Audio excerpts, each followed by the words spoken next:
let's talk about the Global Engagement Center. I see no trace of this in the 116-page bill. You can tell me if you found it under some other nasty camouflaging euphemism or if it's gone from the bill. But my question, as I stated before, is obviously the Democrats want this because they want to censor us, but Mike Johnson kept that in the bill intentionally. He only discarded it after we all raised our voices and said, I don't think so.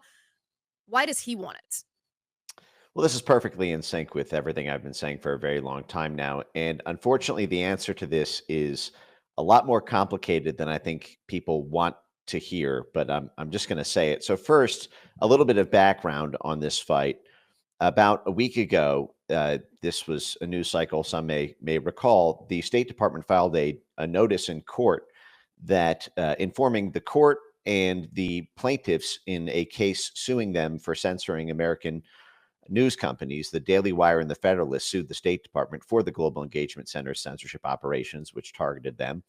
And the State Department responded to the court saying that it is substantially likely the Global Engagement Center will not be reauthorized. See, it has this automatic sunset where it has to be reauthorized every several years, and this is what this reauthorization was intended to do in this latest CR.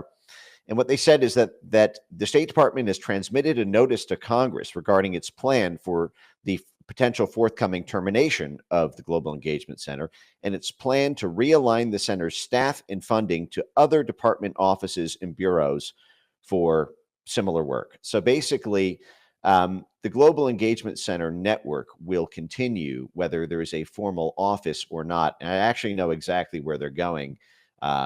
If Please folks tell are, us. So yeah, so it there's a sounds to me like they're going to take this sub agency, which right now we can actually look at and identify, and they're going to try to hide these swamp creatures and other agencies. Yeah, they're going to put it in something called the DRL. So the What the heck is GEC is that? going to so that's the Democracy, Rights, and Labor wing of the State Department.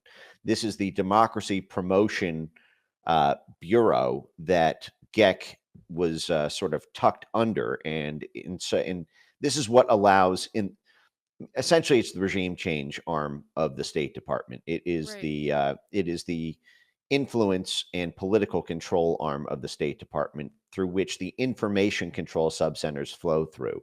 Uh, Pro democracy work, democratization, the Democracy Bureau is the reason that it's the banner through which we fund all of our propaganda and censorship institutions, and that will continue because that is a major font. There's also its twin sister on the USAID side, which is called the Democracy, Rights, and Governance Division, DRG, Democracy, Rights, and Governance, which is a $2.6 billion USAID program that funds hundreds of millions of dollars of censorship institutions around the world. And GEC is, the Global Engagement Center, GEC is highly self-aware that it may not get authorization. And what they said is their plan is to realign the center's staff and funding, but not its operations. And I want to now sort of turn to the question of why Mike Johnson, after all the pressure, after so many years, I've done countless exposés on it. Vivek, Elon Musk, Matt Taibbi, Michael Schellenberger, Gabe Kaminsky. I mean, I think there's been 4 or 5 different congressional hearings on it, multiple lawsuits, and it's not that big a center. It's simply the nerve center of an octopus. So, with all of that, why did Mike Johnson put it in? And because it gets to something very existential to not just Democrats, but also to all of the Republicans in Congress whose primary donors or stakeholders that they answer to, their allies or their financiers in the foreign policy establishment, who rely on the battering ram of the blob, the battering ram of the State Department, the CIA, USAID, and the Pentagon to accomplish international affairs that benefit their donors. They rely on the Global Engagement Center to manipulate the information ecosystem in their favor. And this gets thorny very fast. And I'll give an example of this, which may seem a bit unseemly, but I can really think of no better example. So, while Donald Trump has campaigned against interventionalism in places like Iraq and in Syria, and is sort of known as an anti-war, he's sort of earned, in significant part, his anti-war bona fides, the first president not to initiate a new war in 40 years.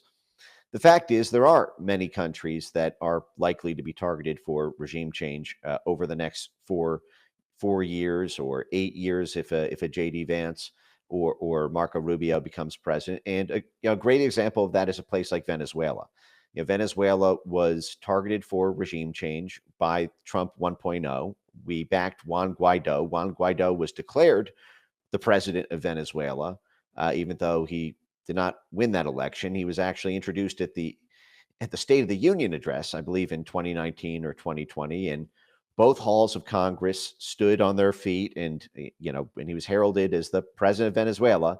Um, but the fact is that regime change operation, which I'm not opining on. I think the Maduro government is, I don't believe in communist dictatorships. I'm not saying you know, it's a good government. I think it is a dictatorial one in that sense. But the fact is that regime change operation appears to have support. I'm not trying to put words in anyone's mouth, but I've seen everyone from Elon Musk to Donald Trump to Joe Biden to John Bolton support that regime change operation. Well, how do you regime change Venezuela when you have a popular president there who is in control of the country? You need to turn the people against the supposed dictator, which means you need to control the media ecosystem.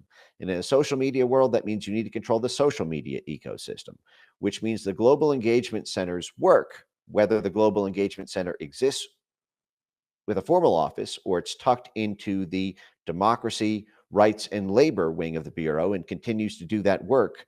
Uh, that will be seen as imperative to pulling off the foreign policy agenda of the Trump administration as it pertains to Venezuela. But Maduro's support in Venezuela is also contingent on allied and neutral support from places like Colombia and Argentina and Bolivia and Peru and Nicaragua. So everyone in those partnered or regional neighborhoods, their support economically for the Venezuela regime, their support or opposition to Maduro is a huge part of that regionalized conflict, which means the State Department's Assistant Secretary for Western Hemisphere and all the U.S. ambassadors to Colombia and Argentina and Nicaragua are going to be lobbying the National Security Council, are going to be lobbying Donald Trump, are going to be lobbying Mike Johnson and John Thune to continue the Global Engagement Center's censorship work in those areas to allow the manipulation of news feeds, the targeting of accounts that are seen to be hostile to U.S. interests there. And Donald Trump is a guy who likes to win, and uh, these we have not yet been successful in Venezuela. Uh, the fact is it will be hard to win without being able to exercise additional control over the media ecosystem. And so Trump is going to be presented with two trays of options. You can take an operation that we're already not succeeding in and make it worse because now all of this pro Maduro content will be allowed to proliferate without the State Department zapping it out of existence. Or you can upscale those efforts and we'll try to just narrowly target it so that we don't catch Americans in there. And now they've got the license to censor. And now then the question becomes, well, who's monitoring to make sure that they're not targeting Americans? And that's when it becomes a scalpel game. But this is going to be playing out everywhere. This is going to be playing out in Central and Eastern Europe with the Ukraine situation. Trump wants to win in Ukraine and Russia. He wants favorable terms there. There's a huge NATO conflict in Romania right now. The Global Engagement Center is all over that. There's a huge conflict in Africa, in everywhere from Congo to Tanzania to Somalia, Eritrea. There's a huge conflict right now in Pakistan.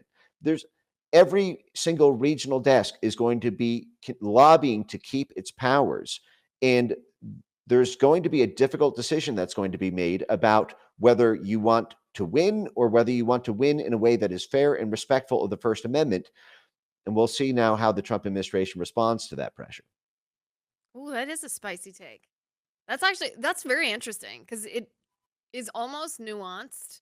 Because I can understand wanting to be able to have an arsenal for information warfare abroad, but is there any way to have that while being confident that it's not being harnessed against the American people? I feel like I'm more on the no side of that question because we know that it has already been harnessed. And if someone has the power to abuse and they're a government official, it's not usually a matter of will they, it's a matter of when they will. Well, we're about to enter a really interesting moment in this crossroads development around free speech and censorship issues, which is that the simple maintenance of this office is a degradation of U.S. credibility when it comes to free speech diplomacy. The fact is every year we spend millions to billions of dollars of taxpayer money lobbying foreign countries to maintain a free press, to maintain standards for free speech. We actually have, as part of our State Department 7-point bullet point checklist about whether to regard a foreign election as being valid in the State Department's eyes, as whether or not there was a free and independent media ecosystem in the country that allowed the political process to play out fairly. If they crack down on the press, we say they're not a legitimate president, and we put sanctions on them. We put sanctions on Iran for having the temerity of their government to censor their people. This is obviously funny in light of 26 different government agencies in the Biden administration who did the same thing. We put sanctions on North Korea for censoring journalists. And here we have a formal U.S. government agency that instructs through the U.S. government instructs the censorship of private citizens, of private social media accounts, and even puts pressure on foreign governments to do the same in their own country. And so it's led to a very schizophrenic uh, ideological projection of American values. What used to be the clean promotion of free speech, because it served American interest to open up societies, has now become a much more complicated topography, as we now either promote free speech if we oppose a foreign government, and we promote censorship if we want to maintain if we like that government and want to protect it against political insurgent groups. What's interesting here is the Biden administration used these powers to systematically target either pro-Trump or largely right-wing populist governments around the world. This was something that we had the power to do, not through social media, but by put bribes and extortion of members of the press during the 20th century in order to topple and control the information ecosystem in governments and nations of left-wing communist countries. And this was something that put the new left in the 1960s through the 1980s against what was perceived as a Republican right-wing CIA that was constantly toppling socialist governments and projecting propaganda and coercing local and state media institutions to censor news stories that might favor left-wing socialism. The Biden administration took that capacity and went after right-wing populist countries and governments. It will be interesting if the Trump administration indeed succumbs to the lobbying effort to maintain GEC's operational activities, even without a formal office, if they begin to target governments that are favored by the DNC or favored by by left-wing activists. If the same people who were calling for GEC to survive because it was useful to censor right-wing populist governments, if those capacities are now used to target governments or movements that they like, if they are going to suddenly become free speech activists, will be a funny side plot It here to would be follow. one of those remarkable political transformation. Wouldn't it be funny actually if the same standard that the Biden administration uses to determine whether a foreign president is legitimate were used to determine whether Biden was legitimate? Was there a free and fair press around the election? Because the answer would be no. That's my next question actually. So Reuters, and you're the one that I think brought this to light on X, and it went super viral. Reuters was receiving money from the Biden administration in a tangled web that involved them writing hit pieces on Elon Musk because Elon Musk was helping Trump. Untangle this for us because this sounds really nasty. Right. It is a complicated web, and I'm not making a facial allegation there. The story is a layered one. I did several tweets on the topic. One of them really went super viral, but a lot of the supporting details that make it a more measured picture, I think, we're lost in some of the media pickup, which is that Reuters has received $1.56 billion in government contracts since 2008, as far as the USA Spending government database goes back.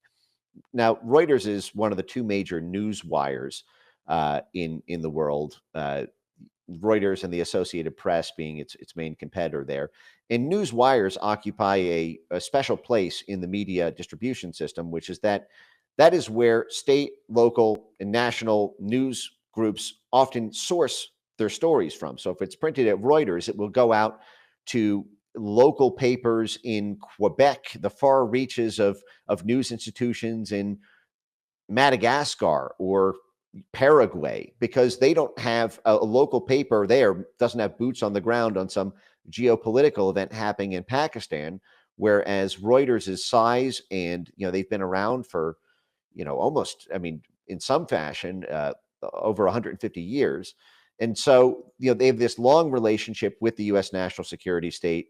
I posted on my X timeline. It's at Mike Ben Cyber. If you type in my handle and Reuters CIA fake news, you'll see documentaries I've posted that were made where Reuters was exposed as being working with the CIA to deliberately print false news stories on behalf of the CIA in order to influence world opinion to justify U.S. military activity in everywhere from Angola to the Western Hemisphere. It is notable that Thomson Reuters, the parent group Reuters is known for, they have a separate wing called Thomson Reuters Special Services, which is a CIA contractor. It provides services directly Of to the course they are.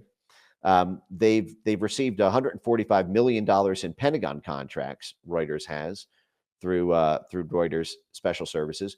But I do want to note that the Trump administration, they've received $1.56 billion since 2008 across every political party. The Trump administration also paid tens of millions of dollars to Reuters. But what's unique about the Biden situation is that Reuters just this year in 2024 won the Pulitzer Prize for their investigation into misconduct at Elon Musk companies and all of his companies, SpaceX, Tesla, Neuralink, and X. Now, about 18 months ago, Joe Biden, from the White House podium, responding to a reporter question, said that government oversight agencies should, quote, look into Elon Musk's activities, whereupon 11 different U.S. government agencies and regulators under the Joe Biden executive branch government launched investigations or levied fines or attempted to seize assets, or some of these were ridiculous. The Justice Department, for example, sued SpaceX for hiring too many Americans, I not remember hiring enough that. non-Americans. The U.S. Yeah, wasn't that the situation where Elon Musk, they attempted to penalize him for not hiring foreign nationals who he wasn't actually legally allowed to hire because he was dealing with classified information around his Right. rockets? Exactly. So Yeah, I remember that. but the Justice Department has paid over the course of the Biden administration $62 million to Reuters, and Reuters went after SpaceX. And there's a phenomenon here which we saw in a scandal just 2 weeks ago when USAID and the State Department were caught covertly funding an institution called it's basically the Corruption Reporting Project, which is the largest consortium of investigative journalists in the world. They've broken major investigative scandals. The reporting has led to the arrest of hundreds of individuals targeted by the State Department, $4.5 billion in fines levied against the State Department's opponents. The State Department, it turns out, had a formal right to deny, to basically to hire and fire people of this outside group of investigative journalists, because the investigative journalists writing hit pieces and digging up dirt was then used by prosecutors in Ukraine and in Georgia and Moldova and the Balkans to go after the oligarchs or political figures or presidents or prime ministers that the State Department was trying to take down. And so the State Department was paying for hit piece journalists to dig up dirt that could be used by prosecutors. And here you have a situation where 11 different U.S. government agencies who targeted Elon Musk while the president was saying they should look into Elon Musk collectively paid $300 million. Each of them were multi-million dollar contracts to Reuters, while Reuters was digging up dirt that on the very targets of those government agencies' uh, investigations. So anything they dug up, for example, any the Department of Transportation under Pete Buttigieg is going after Tesla. Okay, anything Reuters digs up on Tesla can then be used by the Department of Transportation in that action. Anything they dig up on SpaceX can be used in court, and this frequently is done. Prosecutors cite these outside institutions. They influence the minds of judges and juries. They allow for various discoveries and motions to take the case further because you already have it in evidence. And so you have the situation where the FCC, the FTC, the FCC, the SEC, the Department of Justice, the Department of Transportation, 11 of them. Now, that doesn't mean it was pay to play. The larger point that I was drawing there is that there is an obvious conflict of interest here when and trying to understand when the government is the primary customer of a news agency and that news agency is receiving government contracts, does this shape the editorial coverage, the decision of who to target when you are putting a favor in the favor bank for your government customers who are the ones in control of your government contracts? I think the answer to that, let's all say it together. Yes. The answer to that is yes. It's actually, you know what it is? It's the Hillary Clinton, Christopher Steele playbook, right? Paying somebody to invent certain things in order to use those certain things as, evidence in court against your political opponent. Mike Benz, Okay, thank you for being on the show.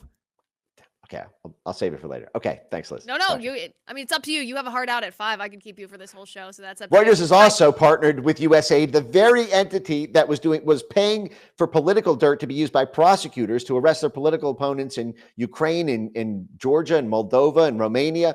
They have the same. Reuters is also partnered with USAID through something called the Media Viability Center, which is this new $15 million pot of gold for journalists that Reuters is directly teamed up with USAID, while USAID is running this operation with that just got busted with the Corruption Reporting Project. But anyway, I'll post all of that later. You guys will see it. We'll have you back on. You're welcome anytime. We love having you. Guys, go follow him if you don't already on Mike Benz Cyber. Thanks, Mike, for being here. It was great to talk to you.